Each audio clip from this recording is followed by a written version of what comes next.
BNP Paribas, partenaire des plus belles histoires de Roland-Garros, aux côtés des ramasseurs de balles depuis plus de 50 ans. Daniil Medvedev, you came back from 2 sets to love, and you had a break in the fifth. What do you think made the difference in the end? That I didn't manage to serve it out. I mean, kind of close match, great fight, and disappointed to lose. He played well. I didn't play good enough, so that's why I lost. Any English questions? Anyone in English?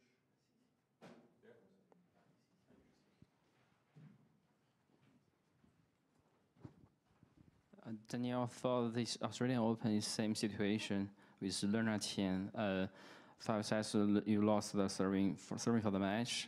What went wrong in the tough fifth sets? Yeah, I think, I would guess, you know, the career is long, so some matches I won like this, so I would not think too much about it, but it's an unfortunate situation in both matches. You know, but if we look at like Australian Open in 2024, which was a year and a half ago, which is not long ago because I played for like 20 years already, I managed to do the other way around. So it's just, you know, tennis. This year I lost maybe 3 matches where I could serve it out. At least I remember 3. So I need to do better next time. But as I say, you know, next time I'm there, maybe I do the same thing. So today and with Larner, unfortunate, but nothing I can do, and get ready for the next one.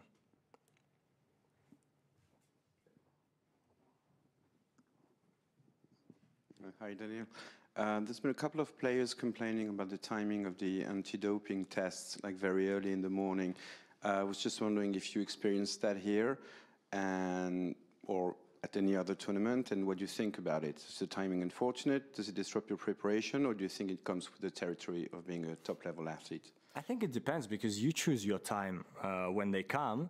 Then the rule is that if they decide to come, let's say here in the press room, they have the right to do it. So you're kind of, like if they find you in a restaurant somewhere at 10 in the evening, this never happened to me, but they have the right to do the doping test. If they know it's you, so it's tricky. If you like lie to them and tell them it's not you, maybe you can, but anyway, that's way too far of a discussion. This never happens. So for me, it's the same. I usually like, it's tough to know the timing in the evening. Do you go dinner, not? So usually we put in the morning. And if you have practice early, let's say you leave the hotel at 8, usually put it either from 6 to 7, because you're scared that if you put from 7 to 8, that if they come at 8, you lose your practice, because maybe you don't want to pee, and then at 10 you only pee, and you leave the hotel and you lose the day. So usually it happens early. I do think that's why, because it never happened to me that, you know, I have my time slot at like 10, and then suddenly someone is at my door at 6. But it's a hassle, because I myself, when I just came into Adams, I had 2 missed tests, because it's actually very tricky. People think, oh, how can he miss it? Well, try, you know, travel in 25 countries a year. Try not to forget one day that you're not in Monaco, but in Paris already, and change it.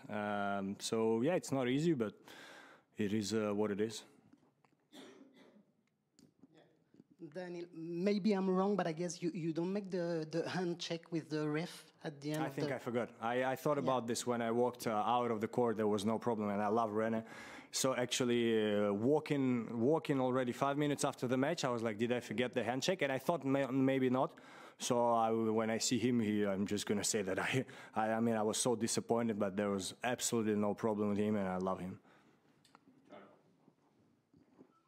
I don't know. I just wondered if the way you process defeats has changed at all over the years. I wonder, you know, nowadays compared to say how it was when you lost Slam final or whatever. Is it, if you think back to how you were then and how you are now, what are the differences? I'd probably think it's the same. You know, I lost probably 3 times here first round in 5 sets. And it's always the same story, you know, a couple of days or maybe 1 week, 2 weeks before the next tournament, I'm going to be feeling not good. I'm going to change the surface, so in your game you're going to feel not good. Maybe next tournament is not going to be easy. And then you wait, you work hard, and you wait for the moment where it goes up again. So I don't think necessarily it changed too much. Yeah, disappointed to lose, but have 10 more tournaments this year, or maybe 12, I don't know, and need to try to play them well. How were you I mean, it's not the same because it's first round, it's not the final, and it's just not the same energy, not the same feeling. Yeah, and it depends. Like the one against Rafa hurt a lot. The one against Yannick, not really. I was dead, and he played well. So it depends the match itself, the energy you had, etc. Hey Daniil, bad luck. I don't know if this was asked, but I read that you changed your strings during the match. Is that true? Yeah. True. Could you talk about that and if you've done that before? Yeah, I mean, I have, but till 2023, I've never done it. Something started to change on tour. I had to adapt, but now I'm never sure. Like, long story short, I was sure at one moment of this year, I said to myself, okay, I'm going to try, one strings, forget about everything, and worked well one tournament in Marseille. I go to Doha. I'm like, okay, I'm happy that I made this decision. I play Karen, and during the match, I see that I'm not going to win. So I change my strings to like completely different strings, and I win the match. And every tournament is so different. Like this one is so different from Rome and Madrid. The clay, the balls, like everything. So I had 1 week here. I didn't find anything that worked well. So during the match, I had to change something when I was losing, and it actually worked. So unfortunately, I didn't win. What was your setup before and after in the match? I was kind of more loose before, and the ones that I took after were less loose, so I could hit a bit more and maybe miss less. But when I tried them on practice, people were killing me, so maybe in the match it's a bit different. Everyone is a bit tight, so going through the court less. So yeah, I changed for something that I wouldn't make less mistakes. Just wanted to ask, because I think you came into press after your loss in Australia, so I'm just curious how this one compares to that one, and also, how you process, and also if there's any sense that like now you have fewer points to defend next year with these losses. No, not really. I mean, you want to win points, you want to be in the like top 4 or top 8 because that's important for the draws. I mean, when you lose first round, it's not important because you would get the same player, but. If you want to win tournaments, it could be important. About the press in Australia, yeah, I never got really this question, but I don't know the rules exactly. I know so that the press is obligatory, and then sometimes if like the request was not at the right time or whatever, like sometimes at night, you might not have to come there. So I got from someone, I got said I was ready to go. I got said that it's not obligatory. I was like, okay, I'm not coming. I'm sorry, guys. If it would not be obligatory today, I would not be coming also. So that's how it...